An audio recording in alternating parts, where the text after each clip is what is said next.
Green కో sponsorship తో కలిసి municipal శాఖ 2022 అక్టోబర్ 25న ఒప్పందం చేసుకుంది. 2023 ఫిబ్రవరి 10, 11న నిర్వహించిన మొదటి ఫార్ములా ఈ కార్ల రేస్ కు దేశవ్యాప్తంగా అభిమానులు వచ్చినా ప్రమోటర్ అయిన ace next gen private limited గ్రీన్ కోకు ఆశించిన మేర ఆదాయం సమకూరలేదు. దీంతో రెండు సంస్థలు ఒప్పందం నుంచి తప్పుకున్నాయి. ఈ నేపథ్యంలో 2024 ఫిబ్రవరి 10న నిర్వహించాల్సిన సెకండ్ ఫేజ్ ఈ రేస్ నుంచి హైదరాబాద్ పేరును ఎఫ్ఈఓ తొలగించింది. కానీ అప్పటి మంత్రి కేటీఆర్ ఫార్ములా ఈ రేస్ నిర్వహణ హైదరాబాద్కి అంతర్జాతీయ ఖ్యాతి తెస్తుందని 2024 ఫిబ్రవరిలో కూడా సిటీలోనే ఈ కార్ రేస్ నిర్వహించాలని నిర్ణయించారు. స్పాన్సర్గా నోడల్ ఏజెన్సీ హెచ్ఎండిఏ వ్యవహరిస్తోందని, స్పాన్సర్ దొరికే వరకు ప్రైమరీ చెల్లింపులన్నీ హెచ్ఎండిఏకు అప్పగించారు. ఈ మేరకు సెకండ్ ఫేజ్ ఈ కార్ రేస్ కోసం 2023 అక్టోబర్లో ఎఫ్ఈఓతో మున్సిపల్ శాఖ ఒప్పందం కుదుర్చుకుంది. ఈ రేస్ నిర్వహణకు 100 కోట్ల వ్యయమవుతుందని అంచనా వేశారు. ఇందుకోసం హెచ్ఎండిఏ 55 కోట్లు ఎఫ్ఈఓకు చెల్లించింది.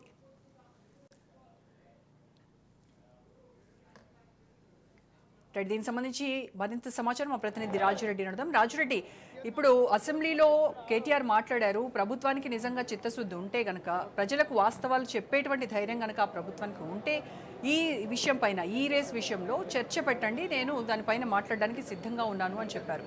సో ఇప్పుడు ఏం జరగబోతుందంటారు? అంటే లీగల్గా ఫైట్ చేయడానికి బీఆర్ఎస్ రెడీగా ఉందా? అంటే బీఆర్ఎస్ మొదటి నుంచి చెప్తుంది, ప్రపంచవ్యాప్తంగా హైదరాబాద్ పేరు ప్రఖ్యాతలను నిలపడానికే, ప్రపంచ పటంలో హైదరాబాద్ను పెట్టడానికే ఈ కార్ ఫార్ములా రేసును హైదరాబాద్లో నిర్మించాము. ఇందులో ఎలాంటి అవకతవకలు జరగలేదు, నిధులు దుర్వినియోగం కాలేదు. ఇది నిధులు దుర్వినియోగం అయినట్టు ప్రభుత్వం భావిస్తే అసెంబ్లీ సమావేశం జరుగుతుంది కదా, మరి అసెంబ్లీ సమావేశంలోనే నిధులు దుర్వినియోగం అయినట్టు ప్రభుత్వం దగ్గర ఆధారాలు ఉంటే అసెంబ్లీలో చర్చ కావాలని ఓవైపు కేటీఆర్, మరోవైపు హరీష్ రావు కూడా పట్టుబడుతున్నారు.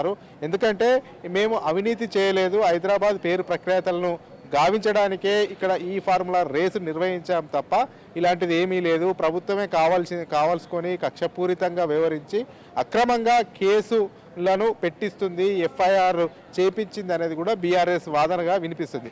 అయితే బీఆర్ఎస్ ఆ రకంగా చెప్తే కాంగ్రెస్ ఏమో మరొక రకంగా అంటుంది. ఎందుకు ఇందులో నిజంగానే నిధులు దుర్వినియోగం కాకపోతే ధైర్యంగా పోయి విచారణ ఎదుర్కోవచ్చు కదా, నిధులు దుర్వినియోగం కానప్పుడు విచారణకు అటెండ్ కావచ్చు కదా, నిధులు దుర్వినియోగం చేయనప్పుడు ఎందుకు భయపడాలి? మా దగ్గర ఆధారాలు ఉన్నాయి కాబట్టి ప్రభుత్వం నుంచి ఏసీబీకి వెళ్ళి ఏసీబీ వాళ్ళు చట్టం తన పని తాను చేసుకెళ్తుంది. అందులో భాగంగానే కేసు నమోదు చేశారు. చట్టం తన పని తాను చేసుకుంటూ వెళ్తుంది. చట్టానికి సహకరించవలసినటువంటి బాధ్యత అటు బీఆర్ఎస్కు సంబంధించినటువంటి వర్కింగ్ ప్రెసిడెంట్, ఎమ్మెల్యే కేటీఆర్కు ఉంది అనేది కూడా కాంగ్రెస్ అంటుంది. అయితే బీఆర్ఎస్ కేటీఆర్ నిధుల దుర్వినియోగం పైన ఎలాంటి నిధుల దుర్వినియోగం చేయలేదని ఒకవైపు సమర్థించుకుంటుంది.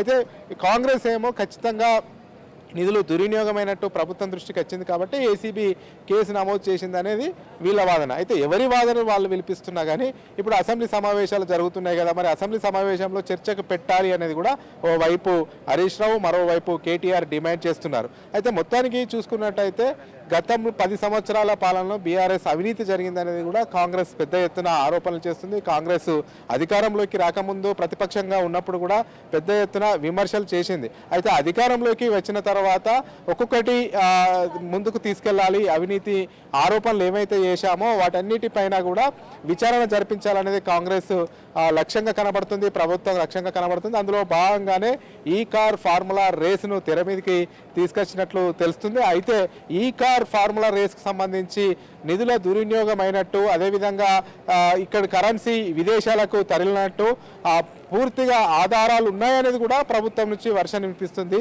అదే కాకుండా ఇక్కడ నిధులు దుర్వినియోగం అయినాయి కాబట్టే మేము విచారణకు ఆదేశించాము, విచారణ చేసుకుంటూ ఏసీబీ వెళ్తుంది అనేది కూడా ప్రభుత్వ వర్షన్గా కనబడుతుంది.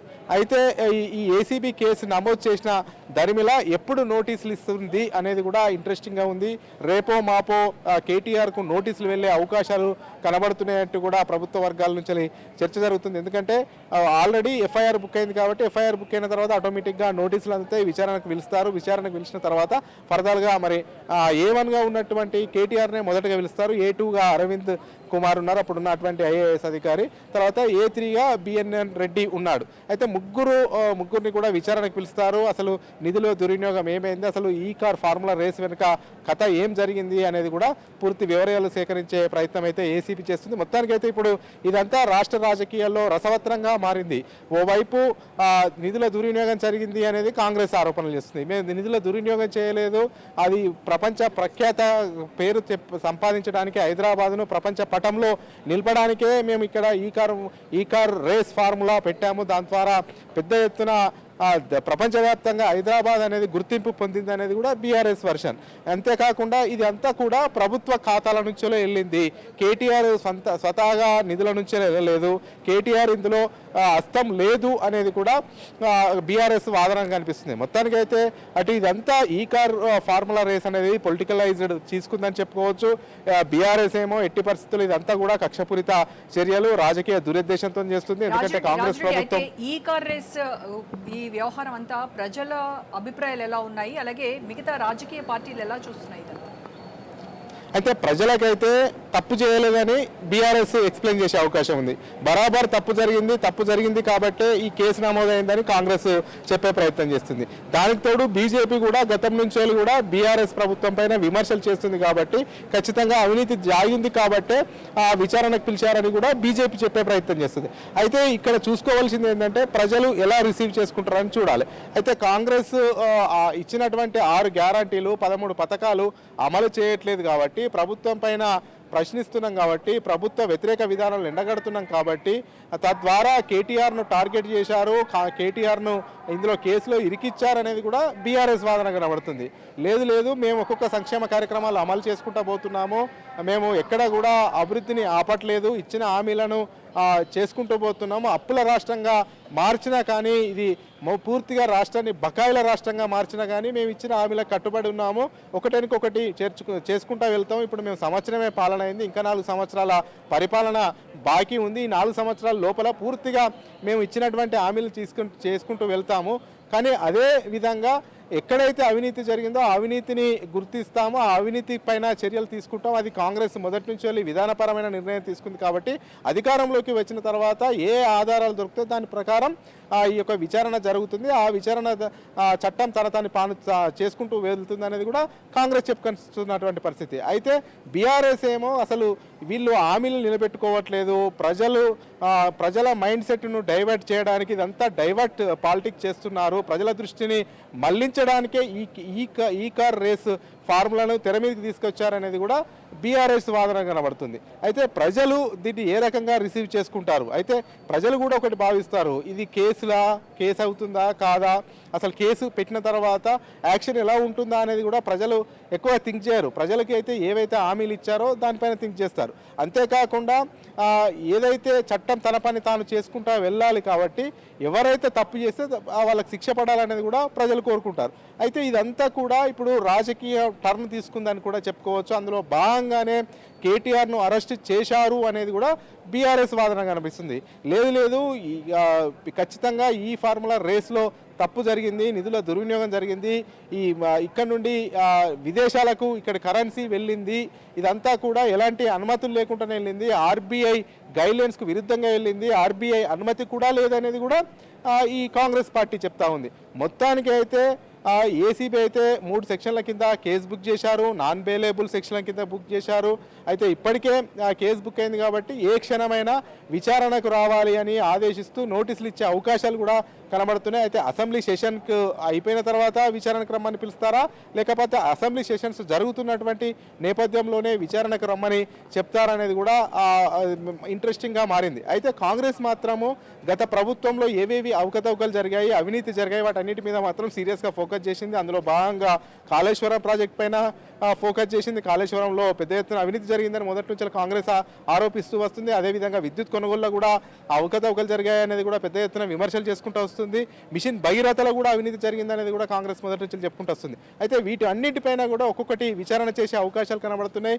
ఈ రోజే రీసెంట్గా ఇప్పుడే అసెంబ్లీలో కూడా సిట్ ప్రకటన చేశారు. ఔటర్ రింగ్ రోడ్లో కూడా పెద్ద ఎత్తున ల్యాండ్ అక్విజిషన్లో పెద్ద ఎత్తున కుంభకోణం జరిగింది, పెద్ద ఎత్తున అవినీతికి పాల్పడింది. ఉంది కాబట్టి సిట్ వేస్తున్నాం అనేది కూడా ముఖ్యమంత్రి ప్రకటన చేశారు. మొత్తానికైతే ఓ వైపు బీఆర్ఎస్ ప్రభుత్వం 10 సంవత్సరాల్లో ఏమేమి అవకతవకలు జరిగాయి, ఎక్కడెక్కడ అవకతవకలు జరిగాయి అనేది ఏమన్నా ఆరోపణలు వస్తే వాటన్నిటిపైన ఎంక్వైరీ చేయడానికి కాంగ్రెస్ ప్రభుత్వం అయితే ముందుకెళ్తుంది. రోజా, అయితే ప్రస్తుతం జరుగుతున్న ఈ పరిణామాల వల్ల తెలంగాణ రాష్ట్ర రాజకీయాలు ఎలాంటి ప్రభావం చూపబోతున్నాయి అంటారు? అలాగే రానున్న స్థానిక ఎన్నికలకు ఇప్పుడు జరుగుతున్నటువంటి పరిణామాలు అంటే ఏ రకమైనటువంటి చేంజెస్ ఏమైనా వస్తాయా? రాజకీయ సమీకరణాలు ఏమైనా మారేటువంటి అవకాశం ఉందంటారా? అంటే తెలంగాణలో ప్రత్యేకించి ఈ రాజకీయ కక్ష అంటూ గతంలో లేదు. అయితే ఇప్పుడు కొత్తగా ఈ యొక్క రాజకీయ కక్ష అనేది కూడా తెలంగాణలో వినపడుతుంది. ఎందుకంటే గతంలో ఆంధ్రప్రదేశ్లో రాజకీయ కక్ష సాధింపు చర్యలు ఉన్నాయనేది కూడా విన్నాము. అదేవిధంగా తమిళనాడులో రాజకీయ కక్ష సాధింపు చర్యలు ఉన్నాయని మనం విన్నాం, గతంలో కూడా చూసాం. తమిళనాడులో అయితే జయలలిత ముఖ్యమంత్రి ఉన్నప్పుడు కరుణానిధి మీద ఆయన కేసులు పెట్టడము, కరుణానిధి ముఖ్యమంత్రి ఉన్నప్పుడు జయలలిత మీద కేసులు పెట్టడము, అదేవిధంగా కరుణానిధి ముఖ్యమంత్రి ఉన్నప్పుడు జయలలిత జైలుకు పోవడము, జయలలిత ముఖ్యమంత్రిగా ఉన్నప్పుడు కరుణానిధిని జైలు వేయడం, ఇదంతా తమిళనాడులో తంతుగా జరిగింది. తమిళనాడులో కక్షపూరిత రాజకీయాలకు కేర్ ఆఫ్ అడ్రస్ తమిళనాడు అని చెప్పుకోవచ్చు. దక్షిణ భారతదేశంలో అటు డిఎంకే అన్నా డిఎంకేలో తమిళనాడులో పోటాపోటీ ఉంటాయి. ఒకరు అధికారంలో ఉన్నప్పుడు ఇంకో పార్టీ అధ్యక్షుడో లేకపోతే మాజీ సీఎంఓ జైలుకి వెళ్తుండే తెలంగాణ. అదేవిధంగా ఇక్కడ కూడా ఈ రాజకీయ కక్ష సాధింపు చర్యలు చేస్తున్నారనేది కూడా బీఆర్ఎస్ పెద్ద ఎత్తున అయితే ఆరోపణలు చేస్తున్నది. ఎలాంటి అవినీతికి పాల్పడకుండా కానీ ఇవి కక్ష సాధింపు చర్యల్లో భాగంగానే ఈ రకంగా చేస్తున్నారు అనేది కూడా వాదన వినిపిస్తుంది. ఎందుకంటే గతంలో బీఆర్ఎస్ ప్రభుత్వం ఉన్నప్పుడు రేవంత్ రెడ్డి జైలుకి వెళ్ళాడు. జన్వాడ ఫామ్ హౌస్ పైన డ్రోన్ ఎగరవేశారు అనే కేసు కింద అతన్ని జైల్లో పెట్టారు. అయితే ఇప్పుడు కూడా ఇవన్నిటినీ కూడా గతంలో ఆయనే జైలుకి వెళ్ళాడు కాబట్టి ఈ రకమైనటువంటి కక్ష సాధింపు చర్యలకు కాంగ్రెస్ ప్రభుత్వం పాల్పడుతుంది అనేది కూడా బీజేపీ ఆరోపణలు చేస్తుంది. అయితే ఆంధ్రప్రదేశ్లో చూసుకున్నట్టయితే అటు జగన్మోహన్ రెడ్డి చంద్రబాబు నాయుడుకి కూడా ఎవరికి వారే అట్లా ఉంటుండే. అసలు జగన్మోహన్ రెడ్డి ముఖ్యమంత్రి ఉన్నప్పుడు కూడా చంద్రబాబు నాయుడు జైలుకి వెళ్ళే సందర్భాలు ఉన్నాయి. అయితే ఇదంతా కూడా సౌత్ ఇండియాలో నడుస్తుంది కాబట్టి ఇప్పుడు తెలంగాణ కూడా ఇది పాకింది అనేది కూడా రాజకీయ వర్గాల్లో వినిపిస్తుంది. అయితే అధికారంలో ఉన్నప్పుడు ప్రతిపక్ష పార్టీలో ఉన్నప్పుడు అధికార పార్టీని ఇలా వేధించడం కరెక్ట్ కాదు. కానీ ఇదేంటంటే చట్టం ఒకవేళ నిధుల దుర్వినియోగం జరిగితే చట్టం తన పన్ను తాను చేసుకెళ్ళాలి అనేది కూడా రాజకీయ వర్గాలు భావిస్తున్నాయి. ఎందుకంటే రాజకీయ కక్ష సాధింపులు కాకుండా రాజకీయంగా ఎవరైతే అధికారంలో ఉండి నిజంగానే నిధుల దుర్వినియోగం జరిగితే మాత్రము చట్టం తన పని తాను వెళ్ళవలసిందే అనేది కూడా పొలిటికల్ సెక్టర్లో టాక్ వినిపిస్తుంది. అయితే మీరు అన్నట్టుగా గత సాంప్రదాయాన్ని దృష్టిలో పెట్టుకుంటే తమిళనాడులో అట్లా కనబడ్డది, ఆంధ్రప్రదేశ్లో అట్లా కనబడ్డది, ఇప్పుడు ప్రస్తుతం తెలంగాణకు వచ్చినట్టు మనం భావించాలి. అయితే బీఆర్ఎస్ అయితే ఒకటే పట్టుబడుతుంది, మేము ఎలాంటి తప్పులు చేయలేదు, ప్రపంచవ్యాప్తంగా పేరు ప్రఖ్యాతలను హైదరాబాదు ప్రపంచ దృష్టిని హైదరాబాదును ప్రపంచ దృష్టిని ఆకర్షించడానికే ఇక్కడ ఈ కార్ ఫార్ములా రేసును పెట్టాము, ఇందులో నిధుల దుర్వినియోగం కాలేదు, అంతా కూడా ప్రభుత్వ అకౌంట్లోకి వెళ్ళాయి, కేటీఆర్ అకౌంట్లోకి వెళ్ళలేదు, ఇదంతా పారదర్శకంగా జరిగింది. హైదరాబాదుకు మొత్తం ప్రపంచవ్యాప్తంగా ఇమేజ్ వచ్చే విధంగానే కేటీఆర్ తాపత్రయపడ్డారు. అప్పుడున్నటువంటి అధికారి కూడా అలాగే ఉన్నాడు. కానీ ఇందులో నిధుల దుర్వినియోగం ఏమీ జరగలేదు. ఒకవేళ ప్రభుత్వం జరిగిందని భావిస్తే మాత్రం అసెంబ్లీలో చర్చకు పెట్టండి. అసెంబ్లీలో చర్చకు పెడితే అసలు జరిగిందా జరగలేదా అనేది తెలుస్తుంది. మీ వాదనలు మీరు వినిపించండి, అధికార పార్టీ ప్రతిపక్ష పార్టీగా మా వాదనలు మేము వినిపిస్తామనేది కూడా అసెంబ్లీలో ఓవైపు కేటీఆర్ చెప్తున్నాడు, మరోవైపు హరీష్ రావు చెప్తున్నాడు. ప్రభుత్వం ఏమో ఖచ్చితంగా ఆధారాలు ఉన్నాయి, ఆధారాలు ఉండట్లనే సిఎస్కి మేము పంపించాం, సిఎస్ ఏమో ఏసీబీకి పంపించింది, అందులో భాగంగానే ఎఫ్ఐఆర్ ఫైల్ అయింది, చట్టం తన పని తాను చేసుకుంటూ వెళ్తుందని చెప్తున్నారు. కానీ మొత్తానికైతే తెలంగాణ రాష్ట్రంలో ఈ రాజకీయ రంగు పులుముకుంది. మొత్తానికైతే ఈ కేటీఆర్ పైన కేసు నమోదవడం, ఎఫ్ఐఆర్ నమోదవడం అయితే మొత్తం రాజకీయ వర్గాల్లో మాత్రం ఆసక్తికరంగా మారుతుంది. మొత్తానికైతే ఆ టాపిక్గా తెలంగాణ దేశంలో ఉండబోతుంది రోజా ఇప్పుడు. Right Rajireddy, thank you.